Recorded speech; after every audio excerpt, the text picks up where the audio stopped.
जय हिंद दोस्तों, mission Rajgir YouTube channel में आप सभी का स्वागत है। तो चलिए 2-3 दिन से थोड़ा सा तबीयत ख़राब होने के चलते होमवर्क सीरीज़ नहीं चल रहा था, लेकिन आज से कंटिन्यू होगा। तो इसका होमवर्क आपको मिशन राजगीर टेलीग्राम चैनल पे मिल जाएगा। तो सबसे पहले हम लोग लूसेंट सब्जेक्टिव शुरू करते हैं। तो चलिए आप लोग बताइएगा। पहला क्वेश्चन है, भरहुत स्तूप का निर्माण किसने कराया था? बताइए। हाँ सही है, भरहुत स्तूप का निर्माण अशोक ने कराया था। लेकिन भरहुत स्तूप का किलाबंदी कौन कराया है? तो पुष्यमित्र शुंग ने। ठीक है। शुंग वंश का अंतिम शासक कौन था? शुंग वंश का अंतिम शासक देवभूति। शुंग वंश का अंतिम शासक कौन था? देवभूति। ठीक है। चलिए, कर्ण वंश का संस्थापक कौन था? वासुदेव। कर्ण वंश का संस्थापक वासुदेव। कर्ण वंश का अंतिम शासक बताइए। इसका था सुशर्मा। कर्ण वंश का अंतिम शासक सुशर्मा था। ठीक है। चलिए, सातवाहन की राजधानी कहाँ था? प्रतिष्ठान में था।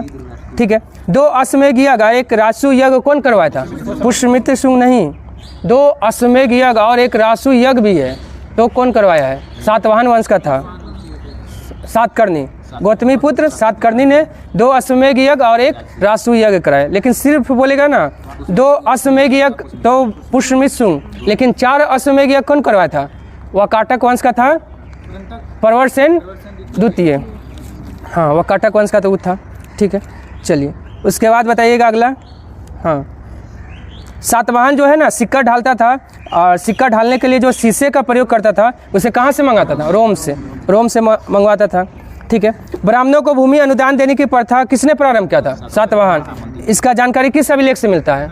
नानाघाट अभिलेख से जानकारी मिलता है कि आपका ब्राह्मणों को भूमि अनुदान देने की प्रथा सातवाहन ने शुरू किया था। ठीक है। सातवाहनों की राजकीय भाषा क्या थी? प्राकृत, अलिपि, ब्राह्मणी। सातवाहनों की राजकीय भाषा प्राकृत, अलिपि, ब्राह्मणी थी। ठीक है। सातवाहन शासकों ने ग्रामीण क्षेत्रों में प्रशासन का काम किसको सौंपा था? गोमलिक को। सातवाहन शासकों ने ग्रामीण क्षेत्रों में प्रशासन का काम गोमलिक को सौंपा था। गोलमिक को सौंपा था। काले का चैत। ठीक है। उसके बाद अमरावती कला का विकास किसके समय में हुआ था? सातवाहन के समय में हुआ था। ठीक है। चलिए, उत्तर भारत और दक्षिण भारत के बीच सेतु का काम कौन किया था? सातवाहन। उत्तर भारत और दक्षिण भारत के बीच सेतु का काम किया है सातवाहन। ठीक है। पूछेगा, धरनीकोट नामक स्थान सातवाहन युग में किस नाम से विख्यात था? हाँ, धान्य कटक। सही है। धरनीकोट नामक स्थान सातवाहन युग में धान्य कटक नाम से विख्यात था, जो कहाँ है? आंध्र प्रदेश के गुंटूर जिला में। आंध्र प्रदेश के गुंटूर जिला में। ठीक है। चलिए, बताइएगा, चेदी वंश का संस्थापक कौन था? चेदी वंश का संस्थापक महामेघवाहन। और चेदी वंश का सबसे शक्तिशाली राजा खारवेल। हाँ, चेदी वंश का सबसे शक्तिशाली राजा खारवेल हो गया, लेकिन चेदी वंश का संस्थापक महामेघवाहन हो गया। ठीक है। और उदयगिरी की पहाड़ी में गुफा का निर्माण किसने कराया था जैन मुनियों के लिए? तो खारवेल ने। कलिंग नरेश खारवेल ने उदयगिरी की पहाड़ियों में गुफा का निर्माण कराया था। ठीक है। भारत में यमन जो आया था उसका क्रम बता दीजिए तो। हाँ, ठीक है। हिंद, यूनानी, शाक, पहलव, कुषाण। ठीक है। बताइएगा, सेल्यूकस द्वारा स्थापित जो है पश्चिमी और मध्य एशिया के विशाल साम्राज्य को उसके किस उत्तराधिकारी ने अक्षुण्ण बनाए रखा था? हाँ, एंटियोकस प्रथम ने सेल्यूकस का साम्राज्य को अक्षुण्ण बनाए रखा था। और किसके समय में जो है ना विद्रोह हुआ और उसका अनेक प्रांत स्वतंत्र हो गया? एंटियोकस द्वितीय के समय में जो है ना आपका विद्रोह हुआ और अनेक प्रांत स्वतंत्र हो गया। बैक्टीरिया के विद्रोह का नेतृत्व कौन किया था? हाँ, डियोडोटस प्रथम। बैक्टीरिया के विद्रोह का नेतृत्व डियोडोटस प्रथम ने किया था। ठीक है। भारत पे सबसे पहला आक्रमण किसने किया था? मतलब यमन में सबसे पहला आक्रमण किसने? हाँ, डेमेट्रियस ने किया था। बैक्टीरिया के शासक डेमेट्रियस ने। कब? 190 ईसा पूर्व में। इसका राजधानी कहाँ था? साकल। इसका राजधानी था साकल। ठीक है। हिंद यूनानी शासकों में सबसे विख्यात कौन था? मिनांडर। हिंद यूनानी शासकों में सबसे विख्यात मिनांडर था। ठीक है। और मिलिंद पन्हो कौन लिखा है? नागसेन। मिलिंद पन्हो नागसेन द्वारा लिखा गया है। ठीक है। और मिनांडर को बौद्ध धर्म का शिक्षा कौन दिया था? मिनांडर को बौद्ध धर्म का शिक्षा देने वाला नागसेन, जिसको नागार्जुन भी कहते हैं। ठीक है। हाँ, भारत का आइंस्टीन भी कहते हैं। चलिए, उसके बाद बताइएगा, अगला बताइए। हेलेनिस्टिक आर्ट का जो है ना उत्तम उदाहरण कौन सा कला को माना जाता है? हेलेनिस्टिक आर्ट का, हाँ गंधार कला, हेलेनिस्टिक आर्ट का उत्तम उदाहरण भारत में गंधार कला को माना जाता है। ठीक है, चलिए बताइएगा भारत में कुल कितना विक्रमादित्य हुआ? भारत में कुल 14 विक्रमादित्य हुआ है। ठीक है, विक्रम संवत कब प्रारंभ हुआ था? 58 ईसा पूर्व में। ठीक है, शकों का विजय के उपलक्ष्य में विक्रम संवत का प्रारंभ 58 ईसा पूर्व में किया गया था। ठीक है, बताइएगा शकों का सबसे प्रतापी राजा कौन था? शकों का बोले, शकों का सबसे प्रतापी राजा रुद्रदामन प्रथम, रुद्रदामन हाँ गिरनार अभिलेख से संबंधित है, और वो जो है ना सुदर्शन झील का पुनरुद्धार भी कराया है। सुदर्शन झील जो काठियावाड़ गुजरात में है, उसको जीर्णोद्धार कौन कराया है? रुद्रदामन प्रथम। लेकिन बनाया था कौन? चंद्रगुप्त मौर्य। सुदर्शन झील का निर्माण चंद्रगुप्त मौर्य ने कराया। हाँ, पूछेगा संस्कृत भाषा में लिखा गया सबसे लंबा अभिलेख कौन सा है? तो गिरनार अभिलेख संस्कृत भाषा में लिखा गया पहला और सबसे लंबा अभिलेख है। ठीक है, उसके बाद बताइए भारत में शक राजा अपने आप को क्या कहते थे? क्षत्रप। भारत में शक राजा अपने आप को क्षत्रप कहते थे। ठीक है, बताइएगा सबसे प्रसिद्ध पार्थियाई राजा कौन हुआ? हाँ, गोंडो फर्निस। सबसे प्रसिद्ध पार्थियाई राजा गोंडो फर्निस।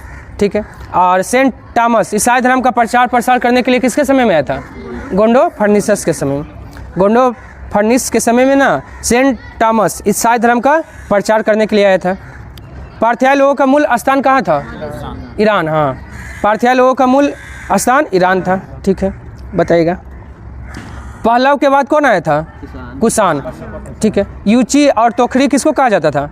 कुषाण को ही। यूची या तोखरी कुषाण को ही कहा जाता था। ठीक है,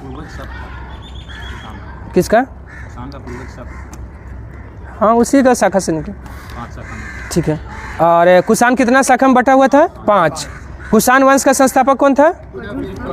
कुजुल कटफिसिस। हाँ हाँ, विम कटफिसिस। और ये कुषाण वंश का संस्थापक कौन था? तो आपका कुजुल कटफिसिस। लेकिन राजधानी कहाँ था? पुरुषपुर या पेशावर। पुरुषपुर या पेशावर था। लेकिन कुषाणों का दूसरा राजधानी कहाँ था? मथुरा। कुषाणों का द्वितीय राजधानी मथुरा था। ठीक है, शक संवत का प्रारंभ किया गया था? हाँ, 78 ईस्वी में। कौन किया था? कनिष्क। किस लिए किया था? क्यों किया था? नहीं, गद्दी पे बैठने के उपलक्ष्य में। कनिष्क जो है ना गद्दी पे बैठा 78 ईस्वी में, इसी के उपलक्ष्य में शक संवत को चलाया गया था। चलिए उसके बाद बताइएगा, चलिए कनिष्क जो है बौद्ध धर्म के किस संप्रदाय का अनुयायी था? महायान। कनिष्क बौद्ध धर्म के महायान संप्रदाय का अनुयायी था। चलिए चीनी जनरल किसने कनिष्क को हराया था? पेन चाओ। पेन चाओ ने कनिष्क को हरा दिया था। ठीक है, सर्वाधिक सोने का शुद्ध सिक्का कौन जारी किया था? कुषाण। सर्वाधिक सोने का शुद्ध सिक्का बोलेगा कुषाण, सर्वाधिक सोने का सिक्का बोलेगा तो गुप्त। लेकिन पहला सोने का सिक्का बोलेगा तो हिन ईनानी सबसे पहले सोने का सिक्का। लेकिन शुद्ध बोलेगा तो कुषाण। हाँ, लेकिन सबसे ज़्यादा मात्रा में सोने का सिक्का तो गुप्त। चलिए उसके बाद बोलेगा भारत में सर्वाधिक संख्या में तांबे का सिक्का उत्तरी पश्चिमी भारत में कौन जारी किया था? तो कुषाण ही जारी किया था। ठीक है, बताइए भारतीय चिकित्सा शास्त्र का विश्व कोश किसको कहा जाता है? भारतीय चिकित्सा शास्त्र का विश्व कोश किसको कहा जाता है? हाँ, चरक संहिता को। चरक संहिता को। और चरक संहिता में जो है ना कितना भाग और कितना अध्याय है? 8 भाग और 120 अध्याय। चरक संहिता में 8 भाग और 120 अध्याय है। ठीक है, बहुत अच्छा। बौद्ध धर्म का विश्व कोश किसको कहा जाता है? बौद्ध धर्म का विश्व कोश महाविवाद सूत्र। हाँ, महाविवाद सूत्र का रचना वसुमित्र किया है। महाविवाद सूत्र का रचना कौन किया है? वसुमित्र। याद रखिएगा, इसी को जो है ना क्या कहा जाता है? इसका रामायण। हाँ, बौद्धों का रामायण कहा जाता है। किसको?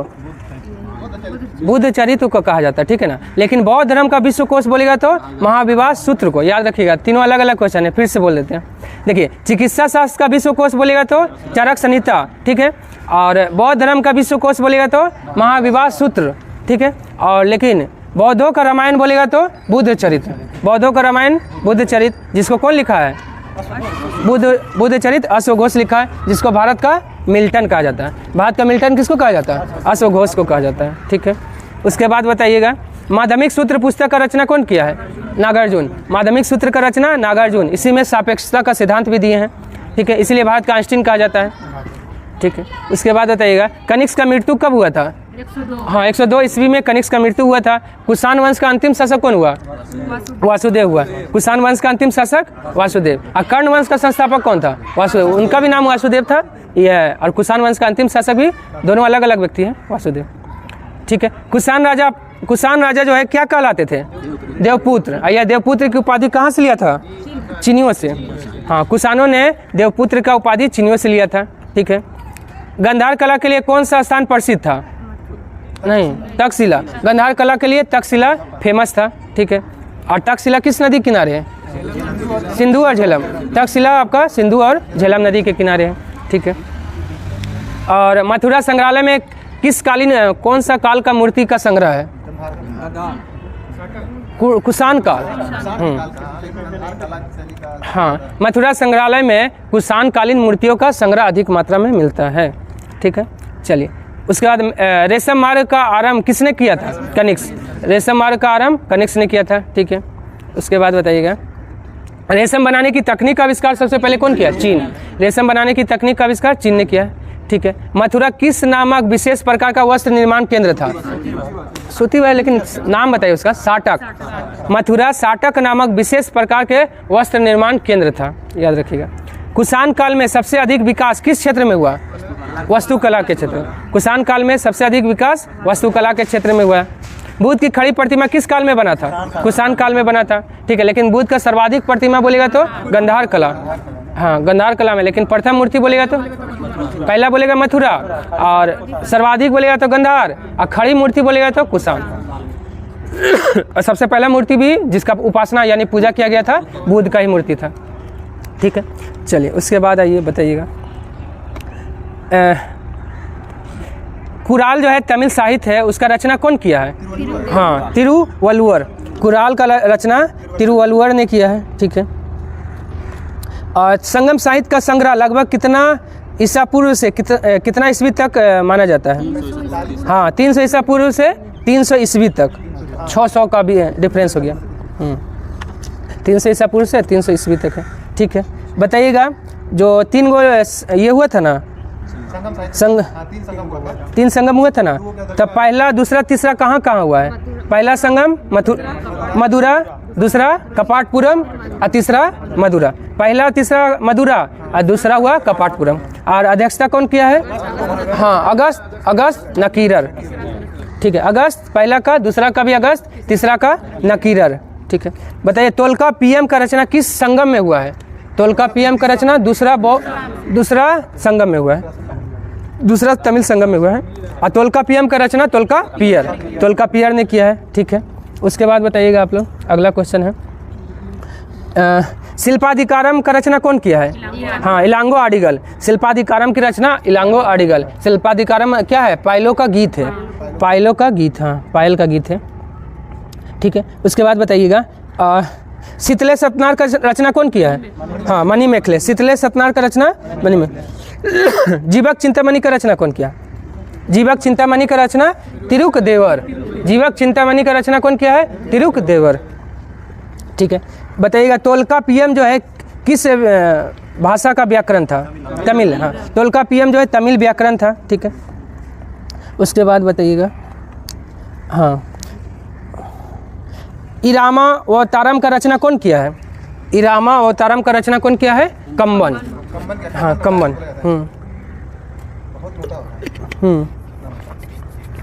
चलिए, उसके बाद बताइएगा, संगम साहित्य में हमें तमिल प्रदेश का 3 राज्य मिलता है, कौन कौन? हाँ, चोल, चेल और पांड। चोल, चेल और पांड। उत्तर पूर्व में कौन था? भारत के उत्तर पूर्व में चोल। भारत के उत्तर पूर्व में चोल था। दक्षिण पश्चिम में चेर था। हाँ, दक्षिण पश्चिम में चेर था। दक्षिण पूर्व में बोलेगा तो पांड। दक्षिण पूर्व में पांड। ठीक है। ठीक है। बताइएगा, हाँ, चोल वंश का जो है ना सबसे प्रतापी राजा कौन था? हाँ, कारिकाल।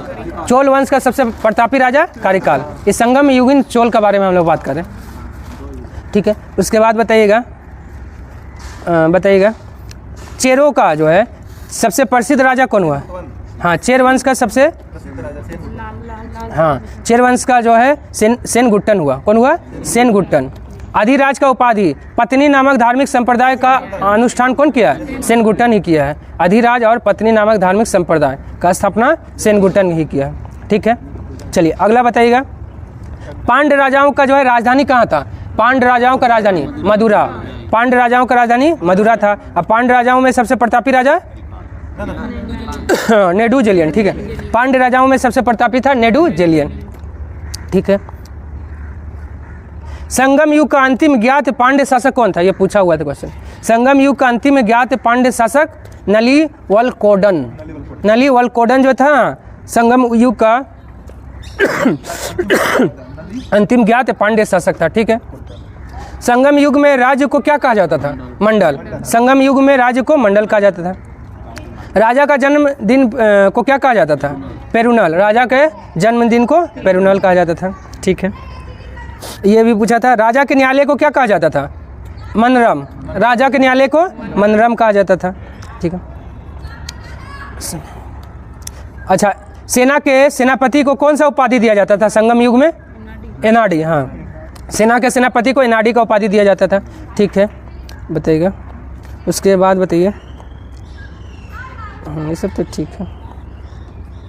एनियर क्या था? एनियर शिकारियों की एक जाति था। एनियर कौन था? एनियर शिकारियों का एक जाति एनियर। मलवर कौन था? मलवर लूटपाट करने वाला जाति मलवर था, लूटपाट करता था ये सब। ठीक है, उसके बाद बताइएगा। ब्राह्मणों के पश्चात संगम युगीन समाज में किस वर्ग का स्थान था? ब्राह्मणों के पश्चात संगम युगीन समाज में वेल्लार। वेल्लार का प्रमुख स्थान था। नहीं, किसान को बोलते। ठीक है, खेत में काम करने वाले मजदूर को क्या कहा जाता था? कड़े सीवर। ऐसे भी खेत में काम करना कड़ा काम है ना, तो कड़े सीवर। संगम साहित्य में व्यापारी वर्ग को क्या कहा जाता था? वेनिगर। हाँ, संगम साहित्य में व्यापारी वर्ग को वेनिगर कहा जाता था। ठीक है, बताइएगा। संगम काल में मुख्य खाद्यान्न फसल क्या था? चावल था, जिसको दूध में डाल के बनाया जाता था सांभर। सांभर कहा जाता था। ठीक है, उसके बाद बताइएगा। ये सब तो ठीक है। और संगम काल में शुभ पक्षी किसको माना जाता था? कौवा को। अब प्रिय देवता किसको माना जाता था? हाँ, मुरुगन, जो किसका रूप था? हाँ, कार्तिकेय का। तमिल देश का प्राचीन देवता मुरुगन। ठीक है, उसके बाद बताइएगा।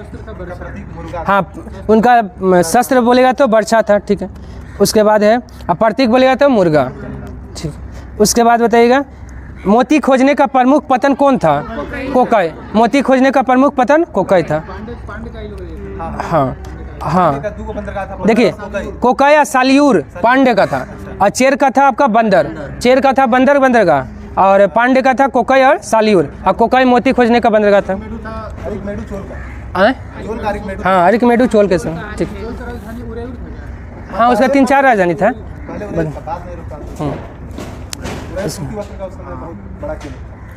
उसके बाद देखिए,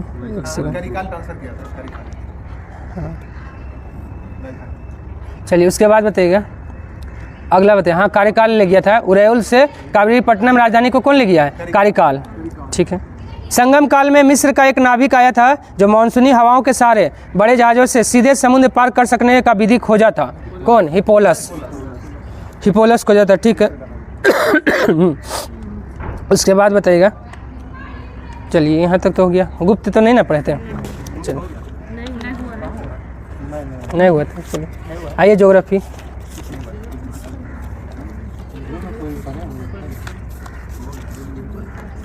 ज्योग्राफी में आइए। माउंट एवरेस्ट है ना, बताइएगा। वह प्रथम व्यक्ति कौन था जो माउंट एवरेस्ट पे 2 बार चढ़ा है? बताइए। नहीं, 2 बार चढ़ने वाला प्रथम व्यक्ति नोआम गोम्बू। नोआम गोम्बू जो है ना, माउंट एवरेस्ट पे 2 बार चढ़ने वाला प्रथम व्यक्ति था। ठीक है, प्रथम अमेरिकी व्यक्ति जो माउंट एवरेस्ट पे चढ़ा था 1963 में, जिम व्हिटेकर। हाँ, जिम व्हिटेकर प्रथम अमेरिकी व्यक्ति था जो माउंट एवरेस्ट पे चढ़ा था। माउंट एवरेस्ट पे चढ़ने वाली विश्व की पहली महिला जुको तबे। जुको तबे जापान की 1975 में विश्व की प्रथम महिला है जो माउंट एवरेस्ट पे चढ़ी थी। बचेंद्री पाल प्रथम भारतीय महिला है जो कब चढ़ी माउंट एवरेस्ट पे? 1984 में। 1984 में चढ़ी थी बचेंद्री पाल। कौन? नहीं, ठीक है। उसके बाद बिना ऑक्सीजन के माउंट एवरेस्ट पे चढ़ने वाला फू दोरजी है। फू दोरजी। कामी रीता शेरपा कितना सबसे ज़्यादा बार? कामी रीता शेरपा 30 बार, 30 बार चढ़ चुकी है माउंट एवरेस्ट पे। सबसे कम उम्र में माउंट एवरेस्ट पे चढ़ने वाला व्यक्ति? जॉर्डन रोमेरो। जॉर्डन रोमेरो जो है ना, सबसे कम उम्र में माउंट एवरेस्ट पे चढ़ने वाला विश्व का प्रथम व्यक्ति है 13 वर्ष में। अब महिला बोलेगा विश्व में सबसे कम उम्र में चढ़ने वाली महिला कौन है? हाँ, आंध्र प्रदेश की है कौन? मालवेत पूर्णा। मालवेत पूर्णा जो है ना, माउंट एवरेस्ट पे चढ़ने वाली सबसे कम उम्र की महिला है 13 वर्ष में। कहाँ की है? आंध्र प्रदेश की है। ठीक है। अब भारत का बोलेगा सबसे कम उम्र में माउंट एवरेस्ट पे चढ़ने वाला पुरुष? राघव जुनेजा। राघव जुनेजा। बताइएगा किस ओर से चढ़ने पर उम्र सीमा की बाध्यता नहीं है? तिब्बत की ओर से चढ़ने पर उम्र सीमा की बाध्यता नहीं है। ठीक है। उसके बाद बताइएगा, ठीक है, विश्व का पहला विकलांग व्यक्ति जो माउंट एवरेस्ट पे चढ़ा था कौन है? हाँ, अमेरिका का है, हाँ, जिम वाइटिकर, सॉरी टॉम वाइटिकर।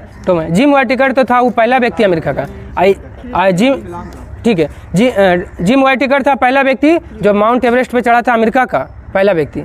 और टॉम वाइटिकर था विकलांग ऐसा व्यक्ति था जो कृत्रिम टांग लगाकर माउंट एवरेस्ट पे चढ़ा था 1998 में।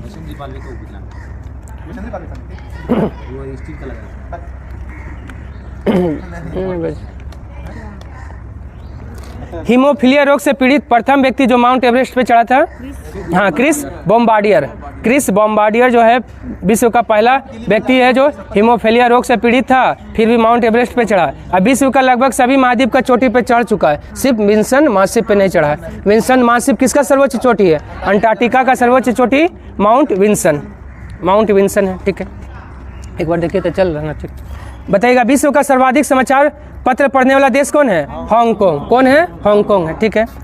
और बताइएगा एशिया का सबसे घना बसा द्वीप कौन सा है? जावा। एशिया का सबसे घना बसा द्वीप जावा है। एशिया में सर्वाधिक जल विद्युत का विकास किस देश में हुआ? जापान में एशिया में सबसे ज़्यादा जल विद्युत का विकास हुआ है। ठीक है। बताइएगा एशिया का सबसे लंबा रेलवे सुरंग कौन सा है? सिकन रेल सुरंग जो है ना, जापान में है, एशिया का सबसे लंबा रेलवे सुरंग है। ठीक है। बताइएगा विश्व में सबसे ज़्यादा खजूर का उत्पादन और निर्यात करने वाला देश? इराक। हाँ, ठीक है, बहुत अच्छा, इराक है, याद रखिएगा। वो मिस्र के किसान को। ठीक है। उसके बाद बताइएगा शहतूत की पत्तियों पे पाले गए रेशम की कीड़ों से प्राप्त कच्चा रेशम पैदा करने में विश्व का प्रथम स्थान किसका है? जापान का। हाँ, याद रखिएगा। ऐसे रेशम में तो चीन है, लेकिन आपका शहतूत की पत्तियों पे पाले गए कीड़ों से कच्चा रेशम प्राप्त सबसे ज़्यादा जापान करता है। उसके बाद बताइएगा एशिया में विश्व का सर्वाधिक प्राकृतिक रबर उत्पादित करने वाला देश कौन है? थाईलैंड है। थाईलैंड है। एशिया का सबसे अधिक टीन उत्पादक देश? चीन। चीन सबसे ज़्यादा टीन उत्पादन करता है, पहले था, अब चीन है। मलेशिया का इपो प्रांत जो है किस खनन के लिए का प्रमुख केंद्र है? टीन का। मलेशिया का इपो प्रांत जो है क्षेत्र है टीन खनन का प्रमुख केंद्र है। ठीक है। बताइएगा एशिया का सबसे गर्म स्थान कौन सा है? हाँ, इजराइल में है, और उसका जगह का नाम है तीरथ जबी। तीरथ जबी इजराइल में है, एशिया का सबसे गर्म स्थान है। पहले था, अब ये हो गया, तीरथ जबी हो गया। और सबसे ठंडा स्थान तो बकोयांग से। हाँ, विश्व का भी है तो एशिया का तो ऑटोमेटिक हो गया। ठीक है। पृथ्वी का शीत ध्रुव भी किसको कहा जाता है? बकोयांग को कहा जाता है। लाल सागर और भूमध्य सागर को कौन सा नहर जोड़ता है? स्वेज नहर लाल सागर और भूमध्य सागर को जोड़ता है। ठीक है। इंडोनेशिया का बाडुंग क्षेत्र किसके उत्पादन के लिए प्रमुख क्षेत्र है? हाँ, इंडोनेशिया का बाडुंग क्षेत्र जो है ना, सिनकोना उत्पादन प्रमुख केंद्र है। सिनकोना से क्या बनता है? कुनेन। कुनेन बनता है, जो मलेरिया का दवा बनने जो मलेरिया का दवा है कुनेन। हाँ, सिनकोना से कुनेन बनता है, और कुनेन है मलेरिया का दवा। एशिया में विश्व का सर्वाधिक जलयान बनाने वाला देश? जापान। ठीक है। बताइएगा जापान का मैनचेस्टर किसको कहा जाता है? ओसाका को कहा जाता है। और ओसाका किस नदी के किनारे है?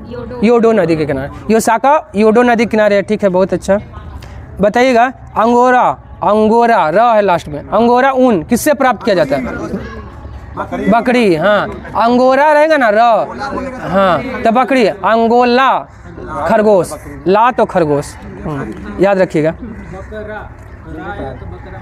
हाँ, र है ना, बकरी में भी र है और अंगोरा में भी रहा है। ठीक है। बताइएगा स्वर्णिम त्रिभुज के अंतर्गत कौन कौन सा देश आएगा? ठीक है, बहुत अच्छा। Laos, Thailand, Myanmar. स्वर्णिम त्रिभुज के अंतर्गत 3 देश आता है, लाओस, थाईलैंड और म्यांमार। सुंदर मूर्ति के लिए कौन सा देश फेमस है? म्यांमार अपने सुंदर मूर्तियों के लिए फेमस है। हाँ, बहुत सुंदर मूर्तियों के लिए। हाँ, दोनों के लिए, मंदिर और मूर्ति दोनों। उसके बाद बताइएगा यूरोप में कुल कितना देश है? 46 देश है। ठीक है, बताइएगा यूरोप का सर्वोच्च शिखर कौन सा है? हाँ, माउंट एल्ब्रूस, जो कहाँ है? रूस में है। माउंट एल्ब्रूस रूस में है, जो यूरोप का सर्वोच्च चोटी है। और ठीक ना, वो एल्ब्रूस होगा, वो गलती लिख दिया है। चलिए बताइएगा यूरोप का सबसे लंबी नदी कौन सा है? वोल्गा नदी यूरोप का सबसे लंबी नदी है, जो किस नदी में मिला दिया गया है? डॉन नदी में। वोल्गा नदी को डॉन नदी में मिला दिया गया है। ठीक है, उसके बाद बताइएगा यूरोप महाद्वीप का सर्वाधिक महत्वपूर्ण नदी कौन है? डेन्यूब। देखिए सबसे महत्वपूर्ण नदी है डेन्यूब, लेकिन सबसे लंबा नदी वोल्गा नदी है, याद रखिएगा। ठीक है, बताइएगा अल्पस की सर्वोच्च चोटी कौन सा है? अल्पस की सबसे ऊंची चोटी माउंट ब्लैक है। ठीक है, बताइएगा अल्पस का मैटरहॉर्न चोटी किस देशों की सीमा पे है? हाँ, स्विट्जरलैंड और इटली की सीमा पे है अल्पस का मैटरहॉर्न। ठीक है, स्विट्जरलैंड और इटली की सीमा पे है। ठीक है, उसके बाद बताइए फैशन की नगरी किसको कहा जाता है? पेरिस को। ठीक है, उसके बाद ठीक है अगला बताइएगा विश्व का अन्न भंडार या रोटी का डलिया यूक्रेन को कहा जाता है। ठीक है, उसके बाद बताइए यूरोप का सबसे महत्वपूर्ण रेल मार्ग कौन सा है? नहीं, वो तो एशिया का, यूरोप का पूछ रहे हैं। ओरिएंट रेल मार्ग, यूरोप का सबसे महत्वपूर्ण रेल मार्ग ओरिएंट रेल मार्ग। ठीक है, हाँ, ये जो है किसके बीच है? टर्की के कुस्तुतुनिया नगर से पेरिस के बीच है। पेरिस से कुस्तुतुनिया तक है। उसके बाद बताइएगा कुस्तुतुनिया किसका नाम है? इस्तांबुल का। उसके बाद बताइएगा प्रायद्वीप का प्रायद्वीप किसको कहा जाता है? यूरोप को प्रायद्वीप का प्रायद्वीप। फिर बोलेगा सर्वाधिक नगरीकृत महाद्वीप कौन सा है? यूरोप है, सबसे ज़्यादा शहर वहाँ है, मतलब नगर है। ठीक है, उसके बाद बताइएगा वाइन यार्ड किस देश को कहा जाता है? हाँ, फ्रांस को। वाइन यार्ड कहा जाता है फ्रांस को। और फ्योर्ड तटों का देश नॉर्वे को। फ्योर्ड तटों का देश नॉर्वे को कहा जाता है। ठीक है, सूरा सुंदरियों का देश किसको कहा जाता है? फ्रांस को सूरा और सुंदरियों का देश कहा जाता है। ठीक है, यूनाइटेड किंगडम और फ्रांस को जोड़ता है कौन सा जल डमरू मध्य? ठीक है, वो इंग्लिश चैनल ठीक है जोड़ता है, लेकिन आपका ना वो थोड़ा सा मिस्टेक हो गया। डोवर जल डमरू मध्य से जाने वाली जो चैनल है सुरंग किसको जोड़ता है? किस देश को जोड़ता है? हाँ, यूके और फ्रांस को। डोवर जल डमरू मध्य से जाने वाली चैनल जो है इंग्लिश चैनल सुरंग यूनाइटेड किंगडम और फ्रांस को जोड़ता है। ठीक है, उसके बाद बताइएगा यूरोप का गर्म कमल के उपनाम से किसको जाना जाता है? गल्फ स्ट्रीम को। किस महासागर में चलता है? Atlantic, gulf Atlantic. यूरोप का खेल मैदान किसको कहा जाता है? स्विट्जरलैंड को कहा जाता है। तुर्की के एशियाई भाग को क्या कहा जाता है? नहीं सॉरी रुकिए, तुर्की के एशियाई भाग और यूरोपीय भाग को अलग करता है कौन सा सागर? हाँ, मरमरा सागर। तुर्की के एशियाई भाग और यूरोपीय भाग को अलग करता है मरमरा सागर। ठीक है, तुर्की का राजधानी जो है अंकारा। हाँ, यूरोपीय भूभाग में पड़ने के कारण किस महाद्वीप का भाग कहलाता है? यूरोप का, मतलब तुर्की यूरोप का भाग है। उसके बाद बताइएगा हाँ, रसिया का भी वही हाल है। स्विट्जरलैंड और इटली के बीच कौन सा दर्रा मार्ग प्रदान करता है? स्विट्जरलैंड और इटली के बीच कौन सा दर्रा मार्ग प्रदान करता है? हाँ, ग्रेट सेंट बर्नार्ड दर्रा। ग्रेट सेंट बर्नार्ड दर्रा जो है ना स्विट्जरलैंड और इटली के बीच मार्ग प्रदान करता है। ऑस्ट्रिया और इटली के बीच कौन सा दर्रा? हाँ, याद रखिएगा, ऑस्ट्रिया और इटली के बीच ब्रेनर दर्रा है और स्विट्जरलैंड और इटली के बीच ग्रेट सेंट बर्नार्ड दर्रा है। ठीक है, फ्रांस और स्पेन के बीच सीमा बनाता है कौन सा पर्वत? पेरेनीज। फ्रांस और स्पेन के बीच पेरेनीज पर्वत सीमा बनाता है। ठीक है, उसके बाद बताइएगा फ्रांस का जो है सीन नदी कहाँ गिरती है? फ्रांस का सीन नदी इंग्लिश चैनल में गिरती है। इंग्लिश चैनल में। किसानों का देश और समुद्रों की रानी किस देश को कहा जाता है? फ्रांस को कहा जाता है। लघु यूरोप किसको कहा जाता है? फ्रांस को ही कहा जाता है। बताइएगा अंतर्राष्ट्रीय बीज भंडार बनाया गया है कहाँ? नहीं, नार्वे के स्लेवबार्ड द्वीप पर अंतर्राष्ट्रीय बीज भंडार बनाया गया है। बताइएगा यूनाइटेड किंगडम में कौन कौन सा देश आएगा? 4 आएगा, इंग्लैंड, वेल्स और देखिए स्कॉटलैंड है। तीन गो को कहेंगे क्या? Great Britain. हाँ, ग्रेट ब्रिटेन कहेंगे। और इसी में अगर जुड़ जाएगा उत्तरी आयरलैंड तो क्या बन जाएगा? यूके बन जाएगा, यूनाइटेड किंगडम बन जाएगा। ठीक है। इंग्लिश चैनल और डोवर जल संधि द्वारा यूरोप का मुख्य भूमि से अलग हुआ है। ठीक। बताइएगा काकेशस राज्य कौन कौन सा हो गया? हाँ, ठीक है। जॉर्जिया, आर्मेनिया, अजरबैजान को संयुक्त रूप से काकेशस राज्य कहा जाता है। 5 सागरों का पतन किसको कहा जाता है? मॉस्को को 5 सागरों का पतन कहा जाता है। विश्व का हीरा व्यापार का सबसे प्रमुख केंद्र किसको माना जाता है? एंटवर्प। बहुत अच्छा। विश्व का हीरा व्यापार का सबसे बड़ा केंद्र एंटवर्प कहाँ है? बेल्जियम में। यूक्रेन का सबसे बड़ा कोयला उत्पादक क्षेत्र कौन सा है? डोनेट्स। हाँ, ठीक है। इसको क्या और किस नाम से जाना जाता है? डोनबास। ऐसे पूछेगा डोनबास कोयला क्षेत्र कहाँ है? तो यूक्रेन में है। फिर डोनेट्स भी कहाँ है? यूक्रेन में। ठीक है। बताइएगा अफ्रीका में कितना देश है? 54 देश है। ठीक है।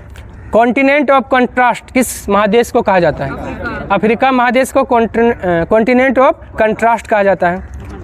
बताइएगा अफ्रीका में पाए जाने लिए कौन सी जनजाति विदेशी पर्यटकों के लिए मार्गदर्शक का कार्य करती है? तुआरेग जनजाति विदेशी पर्यटकों के लिए मार्गदर्शक का कार्य करती है। ठीक है। बुशमैन जनजाति कहाँ पाई जाती है? कालाही मरुस्थल, बोत्सवाना में। पिग्मी जनजाति कांगो बेसिन में पाई जाती है। बद्दू जनजाति अरब मरुस्थल में पाई जाती है। ठीक है। विश्व में सबसे अधिक तापमान कहाँ दर्ज किया गया है? हाँ, ग्रीनलैंड मृत घाटी ऑफ कैलिफोर्निया में सबसे अधिक तापमान दर्ज किया गया है। ठीक है। हाँ, पहले लीबिया का था, अल अजीजियाब हो गया है, मृत घाटी ऑफ कैलिफोर्निया। बताइएगा मकर रेखा को 2 बार कौन सा नदी काटती?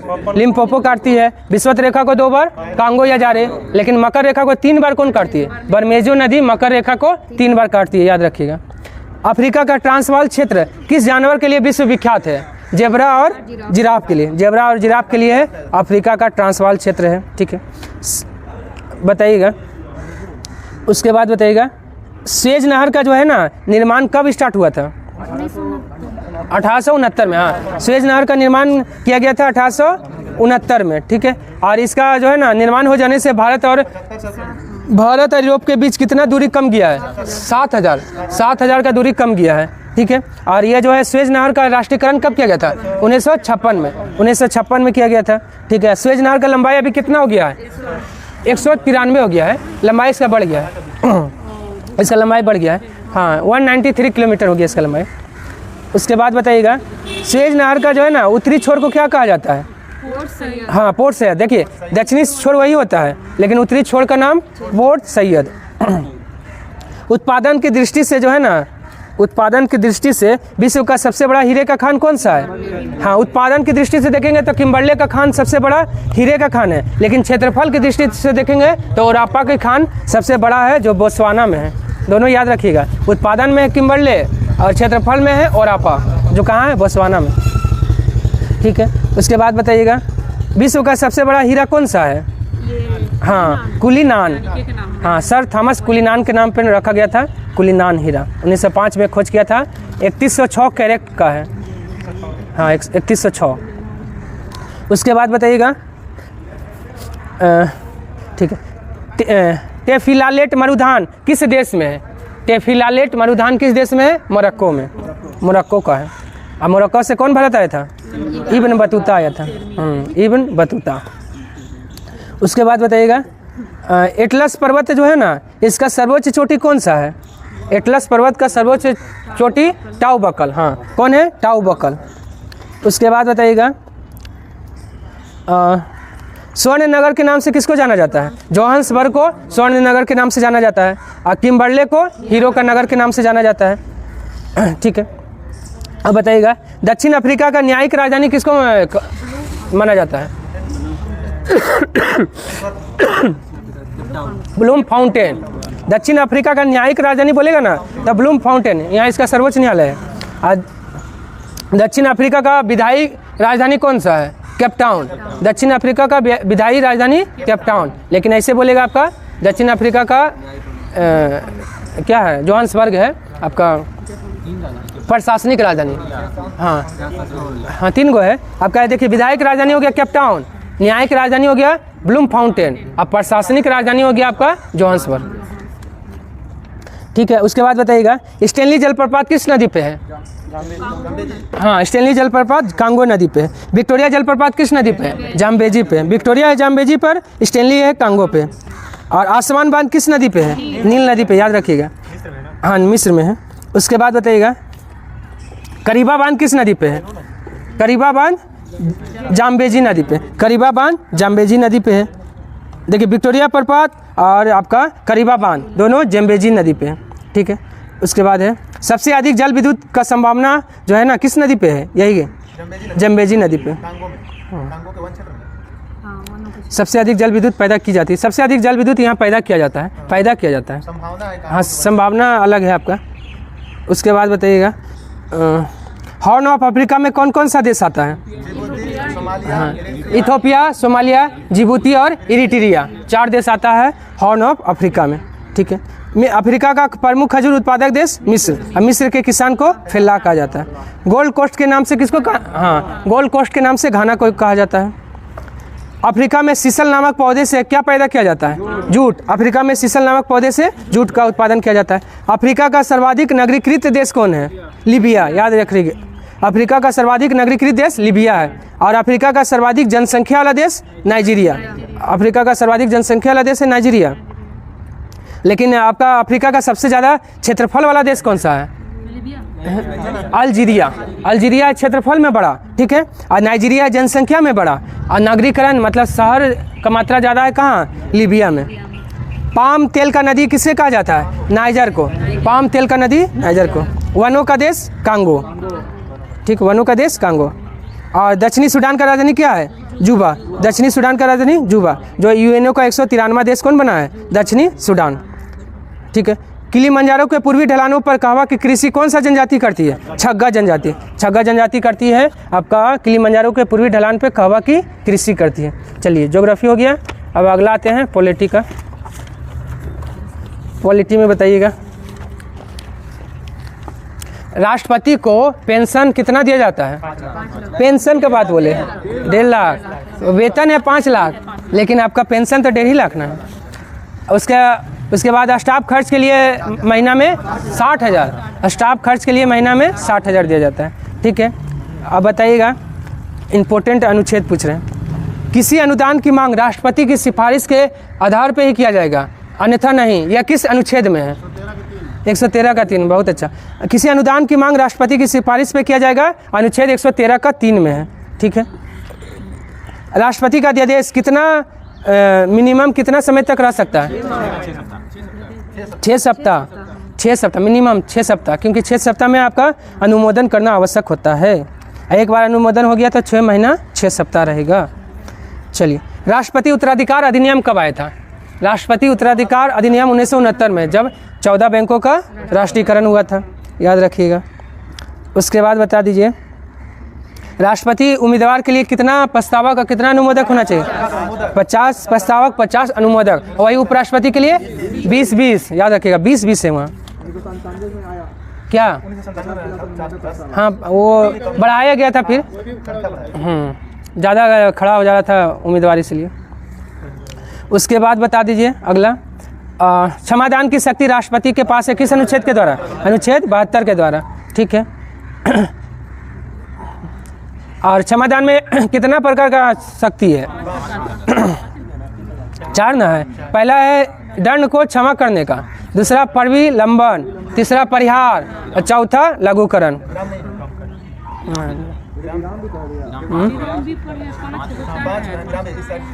इधर विराम दिया था, ठीक, हाँ विराम भी करते हैं। ठीक है, 5 प्रकार। उसके बाद बताइएगा राष्ट्रपति का वीटो अनुच्छेद कितना में है? वीटो, हाँ 111 में। ठीक है, बहुत अच्छा। राष्ट्रपति का वीटो शक्ति अनुच्छेद 111 में है। उसके बाद बताइएगा अत्यंतकारी वीटो का प्रयोग किस राष्ट्रपति ने किया था? राजेंद्र प्रसाद। अत्यंतकारी वीटो का प्रयोग राजेंद्र प्रसाद ने किया था। नीलमकारी वीटो का प्रयोग कौन किया था? एपीजे अब्दुल कलाम ने नीलमकारी वीटो का प्रयोग किया था। जेबी वीटो का प्रयोग ज्ञानी जैल सिंह ने डाक संशोधन विधेयक 1986 में किया था। ठीक है, उसके बाद बता दीजिएगा, उसके बाद बताइए आप लोग, किस संशोधन में किसी विधेयक पर राष्ट्रपति को अपनी स्वीकृति देने के लिए बाध्यकारी बना दिया गया था? हाँ, 24वां संविधान संशोधन 1971 में ये विधेयक, किसी भी विधेयक को राष्ट्रपति को अपनी स्वीकृति देने के लिए बाध्यकारी बना दिया गया। ये इन्फोर्समेंट सब इंस्पेक्टर और बिहार दरोगा आपका 2213 दोनों में ये क्वेश्चन पूछा था, सेम क्वेश्चन। हाँ, दोनों में मेंस में पूछा था। चलिए, उसके बाद बताइएगा, किस राष्ट्रपति के निर्वाचन के समय दूसरे चक्र की मतगणना करना पड़ा था? बीबी गिरी के निर्वाचन के समय दूसरे चक्र की मतगणना करना पड़ा था, याद रखिएगा। उसके बाद बताइएगा, कौन सा राष्ट्रपति ऐसा है जो पहले लोकसभा के अध्यक्ष रहे थे? नीलम संजीव रेड्डी। अनिर्विरोध भी चुने जाने वाले राष्ट्रपति नीलम संजीव रेड्डी। सबसे युवा राष्ट्रपति नीलम संजीव रेड्डी। सबसे वृद्ध राष्ट्रपति आर वेंकट रमन। सबसे वृद्ध राष्ट्रपति।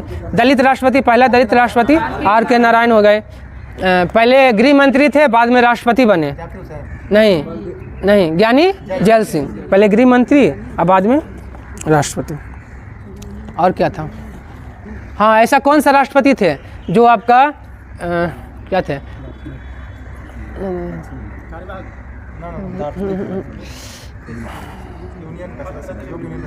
हाँ, लोकसभा के अध्यक्ष भी थे। ऐसा कौन सा राष्ट्रपति थे जो पहले? नीलम संजीव रेड्डी जो है ना, पहले लोकसभा के अध्यक्ष भी थे। ट्रेड यूनियन के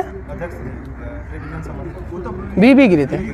ट्रेड यूनियन से संबंधित राष्ट्रपति बीबी गिरी थे। ठीक है, उसके बाद बताइएगा, वीटो जो है ना, वीटो किस भाषा का शब्द है? लैटिन भाषा का शब्द है, जिसका अर्थ क्या होता है? रोकना। वीटो का अर्थ होता है रोकना। ठीक है, उसके बाद बताइए, धन विधेयक किस अनुच्छेद में है? 110 में धन विधेयक। और हाँ, उसके बाद बताइएगा, विनियोग विधेयक किस अनुच्छेद में है? एक बार देखिए तो, विनियोग विधेयक ना 114 में होना चाहिए। देखिए मोबाइल में देखिए ना। उसके बाद बताइएगा, तब तक हम पूछते हैं, भारत सरकार का समस्त कार्यपालिका कार्रवाई राष्ट्रपति के नाम से किया जाएगा, यह किस अनुच्छेद में है? 77 का 1 में है। 77 का 1 के अनुसार भारत सरकार का समस्त कार्यपालिका कार्रवाई राष्ट्रपति के नाम से किया जाएगा। हाँ, 114 है ना, विनियोग विधेयक अनुच्छेद 114 में। ठीक है, उसके बाद बताइएगा, राष्ट्रपति पुनः निर्वाचित हो सकते हैं, किस अनुच्छेद में चर्चा है? अनुच्छेद 57 में। पुनर्निर्वाचन अनुच्छेद 57। ठीक है, पॉलिटी भी हो गया लगभग। उसके बाद बताइए, हाँ मेन पूछ लिए हैं। ये विविध, आइए विविध बताइएगा। संयुक्त राष्ट्र या यूनाइटेड नेशन नाम किसने दिया था? अमेरिका का जो राष्ट्रपति थे, हाँ रूजवेल्ट, फ्रैंकलिन डी रूजवेल्ट ने यूनाइटेड नेशन नाम दिया है। जो अमेरिका का कितनी बार राष्ट्रपति बने हैं? 4 बार। यही एक ऐसा राष्ट्रपति है जो 4 बार बने हैं, बाकी नहीं तो वहाँ नियम है कि 2 बार से ज़्यादा आप राष्ट्रपति नहीं बन सकते। हाँ, लगातार 2 बार। हाँ, उसके बाद है, जो संयुक्त राष्ट्र संघ का मुख्यालय है, कितना एकड़ जमीन में, कितना मंजिला और किस द्वीप पे है? 17 एकड़ जमीन पे 39 मंजिला भवन और मैनहट्टन द्वीप पे है। हाँ, और कहाँ है? न्यूयॉर्क में। ठीक है, ये जो 17 एकड़ जमीन दान में कौन दिया था? जॉन डी रॉकफेलर ने दान में दिया था। संघ का मुख्य कार्यालय कब बनकर तैयार हुआ था? 1952 में। 1952 में। संयुक्त राष्ट्र संघ की भाषाएं कौन सी है? भाषाएं 2 गो है, अंग्रेजी और फ्रेंच। अंग्रेजी और फ्रेंच क्या है? संयुक्त राष्ट्र संघ की भाषा, जो कार्य करने की भाषा है। और टोटल मान्यता प्राप्त भाषा 6, चीनी, रसियन, अरबी, स्पेनिश और अंग्रेजी फ्रेंच तो ये टोटल 6 है। देखिए, संयुक्त राष्ट्र घोषणा पत्र के किस अनुच्छेद के अनुसार बजट पर विचार करने और उसे अनुमोदित करने का जिम्मेवारी महासभा का है? अनुच्छेद 17, याद रखिएगा, बजट से संबंधित है अनुच्छेद 17। ठीक है, बजट कौन पेश करता है? महासचिव पेश करता है। ठीक है। संयुक्त राष्ट्र संघ में कितना अंग है? संयुक्त राष्ट्र संघ में 6 अंग हैं। 6 में से 5 गो का मुख्यालय कहाँ है? न्यूयॉर्क में। एक का मुख्यालय है द हेग, नीदरलैंड में। किसका मुख्यालय? अंतर्राष्ट्रीय न्यायालय का मुख्यालय द हेग, नीदरलैंड में है। ठीक है। उसके बाद बताइएगा, विश्व का लघु संसद किसको कहा जाता है? महासभा को विश्व का लघु संसद कहा जाता है। विश्व का लघु संसद यानी महासभा में प्रत्येक देश कितना प्रतिनिधि भेज सकता है? 5 प्रतिनिधि भेज सकता है, लेकिन उसका वोट का वैल्यू 1 होगा।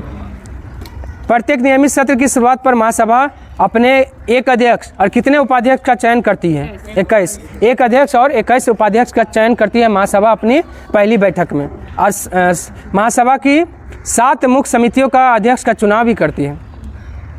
ठीक है। उसके बाद बताइएगा, नियमित सत्र के अलावा महासभा की किसके आग्रह पर विशेष सत्र आयोजित किए जा सकते हैं? अगर नियमित सत्र के अलावा कोई और सत्र बुलाना है तो कौन आग्रह करेगा? हाँ, तो सुरक्षा परिषद के आग्रह पर विशेष सत्र आयोजित किया जा सकता है। दुनिया का पुलिस बैंड किसको कहा जाता है? सुरक्षा परिषद। सुरक्षा परिषद में कितना सदस्य? 15, 5 अस्थायी और 10 अस्थायी। अस्थायी सदस्यों का कार्यकाल 2 वर्ष। 2 वर्ष याद रखिएगा। हाँ, अस्थायी तो हो गया जिसका वीटो पावर है, आजीवन है। ठीक है। उसके बाद बताइएगा,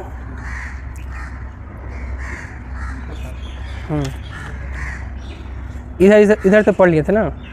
चलिए अगला बताइएगा, आईएलओ का स्थापना कब हुआ? छोटा डेट के साथ। हाँ, आईएलओ का स्थापना एक से कहाँ तक पढ़े थे? डेट से पहले तक ना? हाँ, ब्रिक्स तक हो गया ना, तो ब्रिक्स से पहले ही पूछ रहे हैं। हाँ, 1 सेकंड रुकिएगा। हाँ, ये सही कर लीजिए, उसी में हमको डाउट लगा। 29 अक्टूबर है इसका डेट। क्या है आईएलओ का? 29 अक्टूबर 1919 से। मुख्यालय कहाँ है? जिनेवा। याद रखिएगा, आईएलओ को नोबेल पुरस्कार कब मिला है? 1969 में। हाँ, 1969 में शांति के लिए नोबेल पुरस्कार मिला है आईएलओ को। कब स्थापना हुआ? 29 अक्टूबर 1919 में। ठीक है। बताइएगा, अगला क्वेश्चन है कि आपका अंतर्राष्ट्रीय नागरिक उड्डयन संगठन ICAO का स्थापना कब और मुख्यालय कहाँ है? हाँ, 1944। ठीक है। और मॉन्ट्रियल मुख्यालय है कनाडा में। FAO का स्थापना कब हुआ है? 16 अक्टूबर 1945 में। इसलिए अंतर्राष्ट्रीय खाद्य सुरक्षा, खाद्य एवं कृषि दिवस 16 अक्टूबर को मनाया जाता है। हाँ, मुख्यालय है रोम, इटली। ठीक है। यूनेस्को का स्थापना कब हुआ? यूनेस्को का स्थापना, छोटा डेट, 16 नवंबर। यूनेस्को का स्थापना कब हुआ है? 16 नवंबर 1946। वो गलत दिया है, 16 नवंबर 1946 में हुआ है यूनेस्को का स्थापना। ये गलत लुसेंट लिख दिया। हाँ, 16 नवंबर 1946 में हुआ था। विश्व मौसम विज्ञान संगठन का स्थापना कब हुआ है? 23 मार्च 1950। इसलिए विश्व मौसम दिवस 23 मार्च को मनाते हैं। ठीक है। और ये याद रखिएगा, आपका अंतर्राष्ट्रीय परमाणु ऊर्जा अभिकरण और आपका संयुक्त राष्ट्र औद्योगिक विकास संगठन, दोनों का मुख्यालय कहाँ है? वियना में है। हाँ, अंतर्राष्ट्रीय परमाणु ऊर्जा अभिकरण का स्थापना 1957, मुख्यालय वियना। ठीक है। और ये याद रखिएगा, विश्व बौद्धिक संपदा संगठन का मुख्यालय कहाँ है? जिनेवा। और विश्व बौद्धिक संपदा दिवस कब मनाते हैं? 26 अप्रैल को मनाते हैं। ठीक है। उसके बाद बताइए, CTBT याद रखिएगा, CTBT का स्थापना कब हुआ था? हाँ, 19 नवंबर 1996, मुख्यालय वियना, ऑस्ट्रिया में है। ठीक है। उसके बाद बताइएगा, हाँ, अंतर्राष्ट्रीय न्यायालय में कितना न्यायाधीश होता है? उनका कार्यकाल कितना होता है? 15 न्यायाधीश होता है। नहीं, न्यायाधीश का कार्यकाल 9 साल होता है। न्यायाधीश का कार्यकाल, हाँ, 3 साल। वो तो 1/3 जो है ना, अवकाश 15 है, तो 15 में 3 साल में 5 जाएगा, 5 आएगा। ठीक है। हाँ, वो तो ठीक हो गया। लेकिन आपका जो अंतर्राष्ट्रीय न्यायालय का जो है अध्यक्ष का कार्यकाल कितना होता है? अध्यक्ष या उपाध्यक्ष दोनों का 3 साल ही होता है। अध्यक्ष या उपाध्यक्ष दोनों का 3 साल, लेकिन अन्य न्यायाधीश का 9 साल होता है। 9 साल होता है, याद रखिएगा। ठीक है। और कोरम के लिए कितना चाहिए? 9 चाहिए। अंतर्राष्ट्रीय न्यायालय में कोरम के लिए 9 चाहिए। ठीक है। आगे बताइएगा, वर्ल्ड ट्रेड ऑर्गेनाइजेशन का जो है स्थापना कब हुआ? छोटा डेट के साथ, WTO 1 जनवरी 1995, मुख्यालय जिनेवा में है। ठीक है। आइए याद रखिएगा, ये जो है ना कहाँ में ये पारित हुआ था, इसके लिए जो है मोरक्को में माराकेश में पारित हुआ। मोरक्को के माराकेश में पारित हुआ था। इसका जो है ना इसको बनाने के लिए क्या बोलिएगा उसको, हाँ पहले गेट था। गेट का स्थापना कब हुआ था? 1947 में, 47 में हुआ था। आइए याद रखिएगा, ये पूछता है विश्व व्यापार संगठन का प्रथम मंत्री स्तरीय सम्मेलन कहाँ हुआ था? सिंगापुर में हुआ था। हाँ ठीक। यूरोपीय संघ का जो है ना मुख्यालय कहाँ है? यूरोपीय संघ का मुख्यालय ब्रुसेल्स बेल्जियम में, ब्रुसेल्स बेल्जियम में है। ठीक है, इसका स्थापना हुआ था 1 जनवरी 1958 में, 1 जनवरी 1958 में। पूछेगा यूरो मुद्रा को जो है प्रचलन में कब आया है? देखिए हाँ यूरो मुद्रा जो है ना प्रचलन में आया है। देखिए प्रारंभ हुआ है 1999 में, लेकिन प्रचलन बोलेगा तो 2002 में। याद रखिएगा, प्रचलन हुआ है 1999 में यूरो मुद्रा, लेकिन आपका सॉरी उल्टा बोल दिए। प्रारंभ हुआ है मतलब यूरो मुद्रा का प्रारंभ 1999 में, लेकिन चलन में स्टार्ट हुआ है 2002 में, 3 साल बाद। ठीक है, उसके बाद है यूरो को अपनाने वाला कुल कितना देश है? 20वां देश क्रोएशिया बना, 20वां देश क्रोएशिया बना। यूरोपीय आर्थिक समुदाय का मुख्यालय कहाँ है? यूरोपीय आर्थिक समुदाय का मुख्यालय ब्रुसेल्स। कहाँ है? ब्रुसेल्स। गलत दिया है, जेनेवा गलत दिया है, ब्रुसेल्स है उसका। बताइएगा। हाँ ब्रुसेल्स है उसका आर्थिक समुदाय। पहले यूरोपीय संघ था ना, उसी का नाम यूरोपीय था। हाँ तब ब्रुसेल्स उसका। हाँ अभी चेंज करके उसको चेंज किया था 1 नवंबर 1993 को यूरोपीय संघ। उसके बाद बताइएगा नाटो का स्थापना कब हुआ है? 4 अप्रैल 1949 में। नाटो में वर्तमान में कितना देश? 32 स्वीडन बना है। नाटो में कितना जो है अंग है? नाटो का कितना अंग है? 4 अंग है, 4 अंग है। एशियाई विकास बैंक का स्थापना कब हुआ है? हाँ 19 दिसंबर 1966 को एडीबी का स्थापना हुआ है। और एडीबी में कितना देश है? 68। जब स्थापना हुआ था तब 31 था, वर्तमान में है 68 देश। ठीक, उतना जरूरत नहीं है, इतना हो जाएगा। बताइएगा आर्थिक सहयोग और विकास संगठन का स्थापना कब और मुख्यालय कहाँ है? 1961, मुख्यालय पेरिस। आर्थिक सहयोग और विकास संगठन का स्थापना 1961, मुख्यालय पेरिस। इसमें सदस्य देश 34। आसियान याद रखिएगा, VVI है। आसियान का फुल फॉर्म पहले बताइए। हाँ ईस्ट एसोसिएशन, ठीक है, association of south east Asian nation. ठीक है, इसका स्थापना कब हुआ है? 8 अगस्त 1967 में आसियान का स्थापना हुआ। आसियान में कितना देश? 11 देश। 11वां देश पूर्वी तिमोर, जिसका राजधानी कहाँ? दिल्ली। उसके बाद आसियान का केंद्रीय सचिवालय कहाँ है? जकार्ता, इंडोनेशिया में है। ठीक है, बताइएगा सार्क का मुख्यालय कहाँ है? काठमांडू। सार्क का फुल फॉर्म क्या होता है?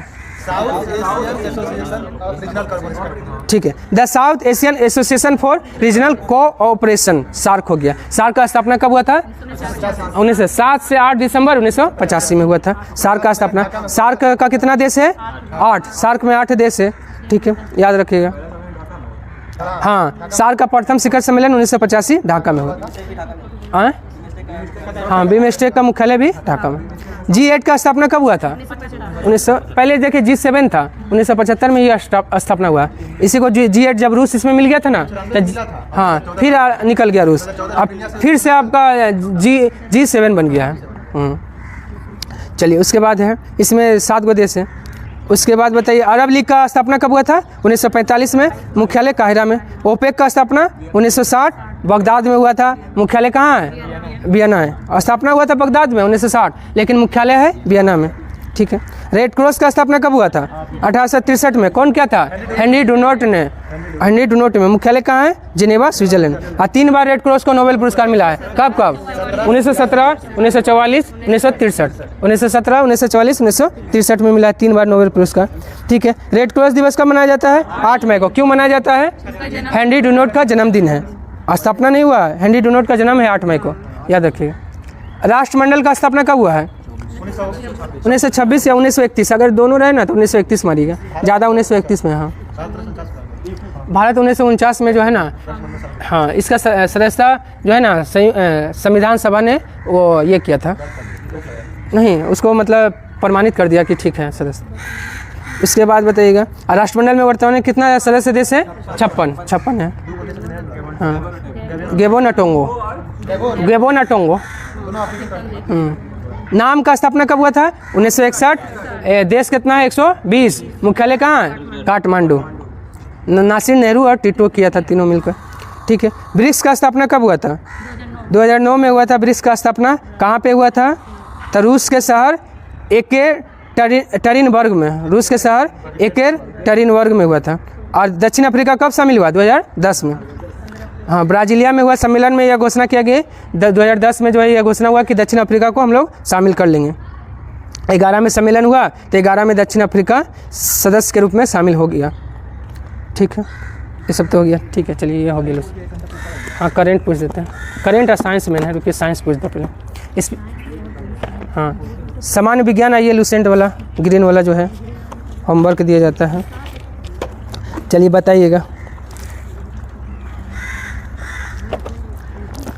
बताइएगा, गर्म करने पर जिन पदार्थों का आयतन बढ़ता है, दाब बढ़ाने पर उनका गलनांक क्या होगा? बढ़ जाएगा। उनका गलनांक भी बढ़ जाएगा। जैसे इसका एग्जांपल मोम और घी है, मोम और घी इसका एग्जांपल है। ठीक है, उसके बाद बताइएगा, साधारणतः वायुमंडलीय दाब पे पानी का क्वथनांक कितना डिग्री सेल्सियस होता है? 100 डिग्री सेल्सियस होता है। यदि दाब को दोगुना कर दिया जाए तो जल का क्वथनांक लगभग 125 डिग्री सेल्सियस हो जाएगा। याद रखिएगा, जब दाब को दोगुना कर देंगे तो जल का क्वथनांक 125 डिग्री सेल्सियस हो जाएगा। ठीक है, अगला आइए आप लोग। उत्प्लावन बल जो है ना, उत्प्लावन का सिद्धांत जो है कौन दिया था? आर्किमिडीज ने दिया था। आर्किमिडीज ने, जो कहाँ का था? ग्रीस का वैज्ञानिक था। ठीक है, शुद्ध जल का घनत्व कितना ग्राम प्रति सेंटीमीटर क्यूब होता है?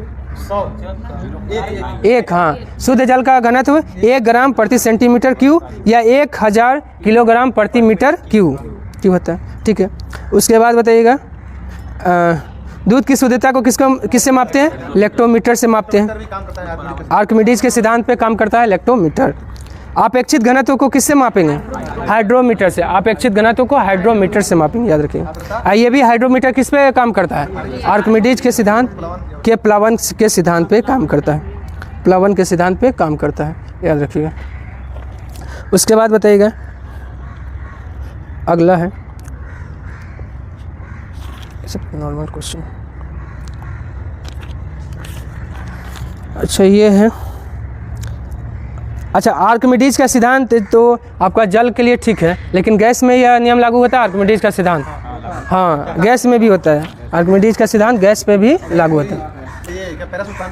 हाँ, तो उसका एग्जांपल है वो। ठीक है, हाँ, वही सुरक्षा बेल्ट जिसको कहते हैं। पृष्ठ तनाव का ऐसा मात्रा क्या होता है? न्यूटन प्रति मीटर। न्यूटन प्रति मीटर, या फिर क्या बोल सकते हैं? Metre square. हाँ, या फिर जूल प्रति मीटर स्क्वायर भी बोल सकते हैं। उसके बाद बताइएगा, द्रव का ताप बढ़ाने पर पृष्ठ तनाव क्या हो जाएगा? कम हो जाएगा। द्रव का ताप बढ़ाएंगे तो पृष्ठ तनाव कम हो जाएगा। हाँ, गर्म खाना ये सब है, पृष्ठ तनाव के कारण फैल जाता है। हाँ, अच्छा, कौन सा ताप पे जो है ना पृष्ठ तनाव जो है ना शून्य हो जाता है? हाँ, क्रांतिक ताप पे पृष्ठ तनाव शून्य हो जाता है। ठीक है, उसके बाद बताइएगा, ब्लोटिंग पेपर स्याही को शीघ्र सोख लेता है क्योंकि, हाँ, किसके कारण? केशिकत्व का ये सब कारण है। और लालटेन या लैंप की बत्ती में तेल ऊपर चढ़ता है, केशिकत्व के कारण ही। ठीक है, अब अगला बताइएगा, वेंटूरी मीटर किस सिद्धांत पे काम करता है? पास्कल के सिद्धांत पे काम करता नहीं, वेंटूरी मीटर, हाँ, बर्नौली प्रमेय। वेंटूरी मीटर बर्नौली प्रमेय पे आधारित है। यह क्या काम करता है? हाँ, किसी नली में द्रव के प्रवाह को मापता है। नली में द्रव के प्रवाह को कौन मापता है? वेंटूरी मीटर। हाँ, वायुमंडलीय दाब का पहला बार गणना कौन किया था? वायुमंडलीय दाब का पहला बार गणना किया था वान क्यूरिक ने वायुमंडलीय दाब का पहली बार गणना किया था। ठीक है, आप लोग अगला बताइएगा, 1 मिलीबार बराबर कितना पास्कल? 10 का पावर 2। 1 मिलीबार बराबर 10 का पावर 2 पास्कल। 1 बार बराबर कितना न्यूटन प्रति मीटर स्क्वायर? 5। हाँ, 1 बार बराबर 10 का पावर 5 न्यूटन प्रति मीटर स्क्वायर। ठीक है, ये और एक इम्पोर्टेंट क्वेश्चन है, क्या दाब का? हाँ, पास्कल। द्रव की श्यानता मापने के लिए किस नियम का प्रयोग करते हैं? द्रव का श्यानता मापना हो तो किस नियम का प्रयोग करते हैं? स्टोक का नियम, याद रखिएगा। द्रव का प्रवाह का माप करना हो तो स्टोक का नियम का प्रयोग करेंगे। ठीक है, आइए बायोलॉजी, चलिए बर्नौली थ्योरम थोड़ा पूछ लिया। अलग पूछ लें जो क्वेश्चन लगभग था। चल बायोलॉजी में बताइएगा, बर्फ पे पाए जाने वाले शैवाल को क्या कहते हैं? क्रिप्टोफाइट्स। बर्फ पे पाए जाने वाले शैवाल को क्रिप्टोफाइट्स। हाँ, 7वां नंबर टॉपिक से पूछ रहे हैं, पादप जगत से। उसके बाद बताइएगा, कछुए के पीठ पे जो शैवाल होता है उसको क्या कहते हैं? हाँ, प्रोटोडर्मा। कछुए के पीठ पे जो शैवाल होता है प्रोटोडर्मा कहते हैं उसको। ठीक है, अधिपादप यानी एपीफाइट्स के रूप में कुछ दूसरे पौधे पे पाए जाने वाले शैवाल को क्या कहते हैं? नहीं, उडोगोनियम। उडोगोनियम क्या है? हाँ, उपादप है। ये सवाल ना पूछे, सवाल है एपीफाइट्स के रूप में दूसरे पौधे पे पाया जाता है उडोगोनियम। घोंघा के ऊपर पाया जाता है कौन सा सवाल? घोंघा के ऊपर पाया जाता है क्लेडोफोरा। क्लेडोफोरा जो है ना, घोंघा के ऊपर पाया जाता है। ठीक है, उसके बाद बताइएगा, मनुष्य एवं दूसरे जंतुओं के आंतड़ियों में पाया जाता है कौन सा सवाल? ना, ओसिलेटोरिया। ओसिलेटोरिया जो है ना सवाल, मनुष्यों के आंतड़ियों में पाया जाता है। हाँ, उसके बाद बताइएगा, जापान के निवासी जो है किस सवाल का प्रयोग सलाद के रूप में करते हैं, जिसको समुद्री सलाद भी कहते हैं? अलवा।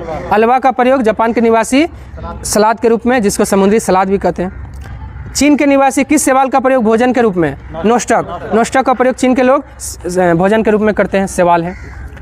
स्कॉटलैंड के लोग किस सवाल का उपयोग तंबाकू की भांति करते हैं? हाँ, रोडोमेरिया पल्मेटा। रोडोमेरिया पल्मेटा का प्रयोग स्कॉटलैंड के निवासी तंबाकू की भांति करते हैं। जापान के निवासी किस सवाल का प्रयोग भोजन के रूप में करते हैं? पोरफायरा। पोरफायरा का प्रयोग जापान के निवासी सवाल के रूप में करते हैं। भारतीय उपमहाद्वीप में किस सवाल का उपयोग खाने के रूप में करते हैं? हाँ, अम्बलिकस। अम्बलिकस का प्रयोग भारतीय उपमहाद्वीप में ये सवाल है जो खाने के रूप में करते हैं। ठीक है, अगला बताइएगा, जापान में कृत्रिम ऊन तैयार करने में किस सवाल का प्रयोग करते हैं? सारगासम। सारगासम नामक सवाल का प्रयोग जापान के निवासी कृत्रिम ऊन तैयार करने में करते हैं। ठीक है, अगला बताइएगा, ऊसर भूमि को उपजाऊ बनाने में किसका प्रयोग करते हैं? ऊसर भूमि मतलब बंजर भूमि को उपजाऊ बनाने में किसका प्रयोग करते हैं? किस सवाल का? नील हरित सवाल का प्रयोग करते हैं। इसका सबसे अच्छा उदाहरण कौन सा है? नोस्टक। नोस्टक इसका सबसे अच्छा उदाहरण है। ठीक है, उसके बाद बताइएगा, अंतरिक्ष में जो है ना किस सवाल का प्रयोग करते हैं? अंतरिक्ष यात्री क्लोरेला नामक सवाल का प्रयोग करते हैं। हाँ, क्लोरेला। चलिए देखिए, उसके बाद बताइएगा, किस भूरी सवाल का प्रयोग जो है ना मवेशियों के चारे के रूप में किया जाता है? सारगेसम। सारगासम नामक सवाल का प्रयोग भूरा सवाल है, इसका प्रयोग मवेशियों के चारे के रूप में किया जाता है। ठीक है, सबसे छोटा एक कोशिकीय सवाल कौन सा है?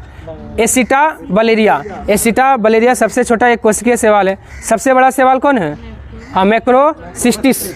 मैक्रोसिस्टिस सबसे बड़ा सवाल है। इसको दैत्याकार समुद्री घास भी कहा जाता है। सबसे छोटा गुणसूत्र किसका होता है? किस सवाल का? हाँ, ट्रिलियम का। ट्रिलियम नामक सवाल का सबसे छोटा गुणसूत्र होता है। ठीक है, ठीक है, किसको साधारण सलाद कहते हैं? अलवा। अलवा को साधारण सलाद कहते हैं। जापान के लोग इसको सलाद के रूप में प्रयोग करते हैं। उसके बाद बताइएगा,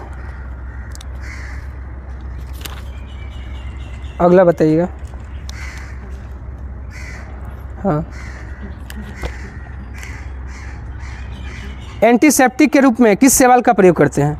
एंटीसेप्टिक के रूप में मॉस सवाल का प्रयोग करते हैं। कौन सा ब्रायोफाइट्स का प्रयोग ईंधन के रूप में किया जाता है? एस्फेगनम। एस्फेगनम ये बायोफाइट्स का है और इसका प्रयोग जो है ना ईंधन के रूप में करते हैं। हाँ, रुई का भी इसका प्रथम विश्व युद्ध में, हाँ, घाव भरने में रुई का प्रयोग किया गया था, रुई के रूप में।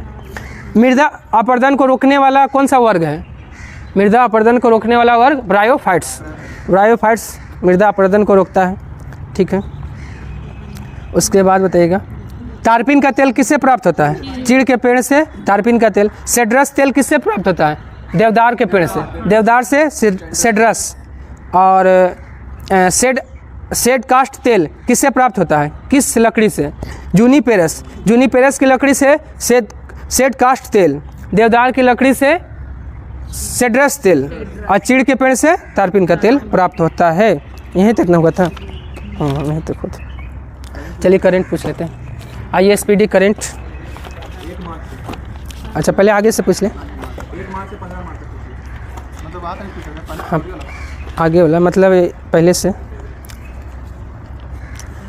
अंतरिक्ष प्रौद्योगिकी, आइए।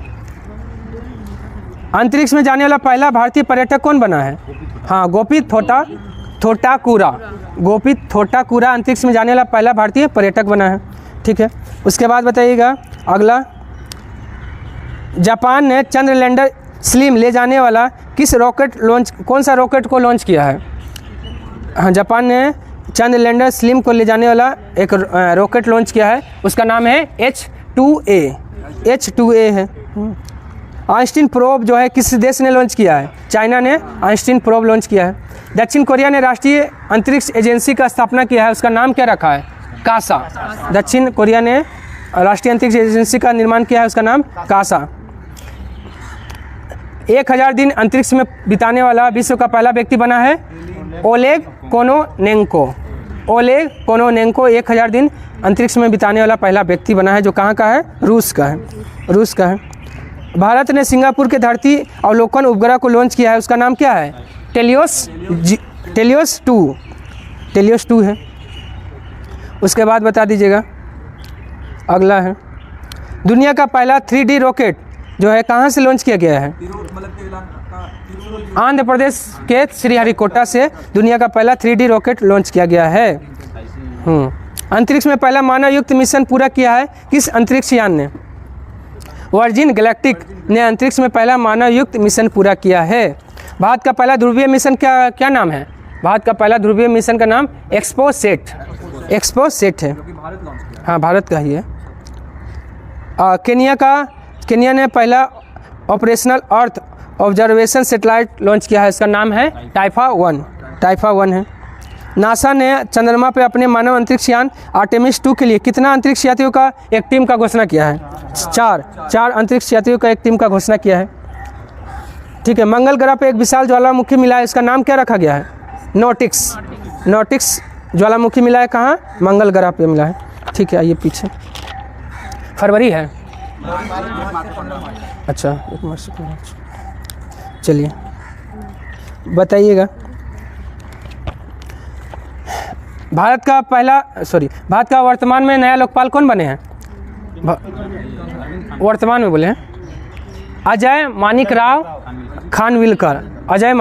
खानविलकर भारत में वर्तमान में लोकपाल बने हैं। किसने पशु कल्याण पहल वनतारा शुरू किया है? हाँ रिलायंस। पशु कल्याण पहल वनतारा शुरू किया है रिलायंस। गर्भपात को संवैधानिक अधिकार बनाएगा कौन सा देश? फ्रांस बनाएगा। ठीक है, फ्रांस बनाएगा। कौन सी राज्य सरकार जल सूचना विज्ञान केंद्र स्थापित करेगी? उड़ीसा जो है ना, जल सूचना विज्ञान केंद्र स्थापित करेगी। खेलो इंडिया यूनिवर्सिटी गेम 2024 में कौन शीर्ष पे रहा? चंडीगढ़। खेलो इंडिया यूनिवर्सिटी गेम 2024 में शीर्ष पे रहा चंडीगढ़। 2024 का चापचार त्यौहार कहाँ मनाया गया? मेघालय। 2024 बोलेगा ना चापचारकूट मेघालय, लेकिन 2023 बोलेगा तो मिजोरम। ऐसे मिजोरम का पहले मनाया जाता था मिजोरम, लेकिन 2024 में मेघालय में मनाया गया है चापचारकूट। उसके बाद बताइएगा, भारतीय फार्मा मानकों को मान्यता देने वाला पहला स्पेनिश भाषी देश कौन सा बन गया है? निकारागुआ बन गया है। महाराष्ट्र भूषण पुरस्कार 2024 से सम्मानित किया गया किसको? डॉक्टर प्रदीप महाजन को महाराष्ट्र भूषण 2024 पुरस्कार से सम्मानित किया गया है। बीएसएफ की पहली महिला स्नाइपर कौन बनी है? सुमन कुमारी बीएसएफ की पहली महिला स्नाइपर बनी है। कौन सा राज्य सरकार एम युवा योजना शुरू किया है? एम युवा योजना उत्तर प्रदेश। किसे बॉब जोन्स पुरस्कार के लिए चुना गया है? बॉब जोन्स पुरस्कार के लिए चुना गया है टाइगर वुड्स को मिला है। किस राज्य की आदिवासी पोशाक रीसा को जीआई टैग मिला है? किस राज्य का आदिवासी पोशाक रीसा को जीआई टैग मिला है? उड़ीसा का है, सॉरी त्रिपुरा का है। रीसा कहाँ का है? त्रिपुरा का है। राष्ट्रीय डॉल्फिन अनुसंधान केंद्र का उद्घाटन कहाँ किया गया? भारत का पहला है, पटना में किया गया है। कौन सा राज्य सरकार विधवा पुनर्विवाह प्रोत्साहन योजना शुरू करेगा? झारखंड। झारखंड जो है ना विधवा पुनर्विवाह प्रोत्साहन योजना शुरू करेगा। इंदिरा गांधी प्यारी बहन सुख सम्मान निधि योजना कौन सा राज्य सरकार शुरू किया? हिमाचल प्रदेश। इंदिरा गांधी प्यारी बहन सुख सम्मान निधि योजना हिमाचल प्रदेश। राष्ट्रीय बागवानी मेला कहाँ आयोजित हुआ है? बेंगलुरु में। भारतीय राष्ट्रीय बागवानी मेला बेंगलुरु। देश का पहला अंडर वाटर मेट्रो कहाँ शुरू हुआ? कोलकाता। लेकिन वाटर मेट्रो बोलेगा तो कोच्चि, और जमीन के अंदर ट्रांसफार्मर बेंगलुरु। ठीक है, और क्या था? हाँ, 3D प्रिंटर पोस्ट ऑफिस बोलेगा तो बेंगलुरु। ठीक है, मंदिर 3D मंदिर बोलेगा तो तेलंगाना। ठीक है, उसके बाद बताइएगा किसने पहली यूफा महिला नेशन लीग का खिताब जीत लिया है? स्पेन। पहली बार जीता यूफा महिला नेशन लीग का खिताब स्पेन। राष्ट्रीय युवा संसद महोत्सव 2024 में प्रथम पुरस्कार किसने जीता है? यतीन भास्कर ने राष्ट्रीय युवा संसद महोत्सव 2024 में प्रथम पुरस्कार जीता है। सांसद खेल महाकुंभ 3.0 का आयोजन कहाँ किया गया है? हिमाचल प्रदेश में सांसद खेल महाकुंभ 3.0 का आयोजन किया गया है। किसने मीथेन सेट लॉन्च किया है? Space x. Space methane set launch किया है स्पेस एक्स। और INS जटाऊ को कहाँ नौसेना द्वारा कमीशन किया गया है? लक्षद्वीप में। INS जटाऊ को लक्षद्वीप में कमीशन किया गया है। ठीक है, उसके बाद बताइएगा ड्राइवरलेस मेट्रो ट्रेन, हाँ यही खोज रहे थे, ड्राइवरलेस मेट्रो ट्रेन बेंगलुरु। ठीक है, water metro Kochi. Under water metro बोलेगा तो कोलकाता। उसके बाद बताइएगा किसे राज्यसभा के लिए मनोनीत किया गया है 8 मार्च 2024 को? सुधा मूर्ति को। मिस वर्ल्ड 2023 का खिताब कौन जीती है? Krystyna Pyszkova. Krystyna Pyszkova Miss World 2023 का खिताब जीती है। नजरुल उत्सव कहाँ मनाया गया? 2 दिवसीय बांग्लादेश में मनाया गया नजरुल उत्सव। बिचौम किस राज्य का 27वां जिला बना? अरुणाचल प्रदेश का बिचौम 27वां जिला बना है। ठीक है, अरुणाचल प्रदेश।